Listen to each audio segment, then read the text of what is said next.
লালমনিরহাটের পাটগ্রাম সীমান্তে শিশুসহ ৫ বাংলাদেশি নাগরিককে আটক করা হয়েছে, যারা অবৈধভাবে ভারতে প্রবেশের চেষ্টা করেছিলেন বলে দাবি বিজিবির। শুক্রবার দুপুরে উপজেলার ৩ বিঘা করিডোর এলাকা থেকে পানবাড়ী বিজিবির সদর কোম্পানির সদস্যরা তাদের আটক করে বলে জানান পাটগ্রাম থানার ওসি আবু সাইদ চৌধুরী।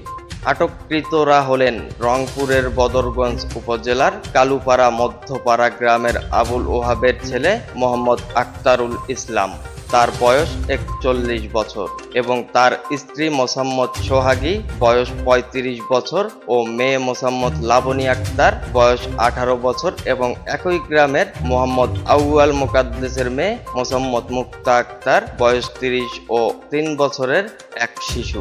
বিজিবির পানবাড়ী ক্যাম্প থেকে পাঠানো সংবাদ বিজ্ঞপ্তিতে জানা গিয়েছে, দুপুরের দিকে ৩ বিঘা করিডোর ও দহলগ্রাম বিজিবি চেকপোস্ট হয়ে দহগ্রাম ইউনিয়ন সীমান্ত দিয়ে ভারতে প্রবেশের চেষ্টা করেন ওই ৫ জন।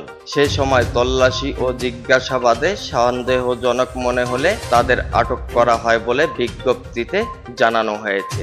অপরদিকে প্রাথমিক জিজ্ঞাসাবাদে আটককৃতরা জানান, তারা দলগ্রাম ইউনিয়নের গুচ্ছ গ্রামের এক বাসিন্দার মাধ্যমে ভারতে প্রবেশের চেষ্টা করছিলেন বলে বিজ্ঞপ্তিতে জানায় বর্ডার গার্ড বাংলাদেশ বিজিবি।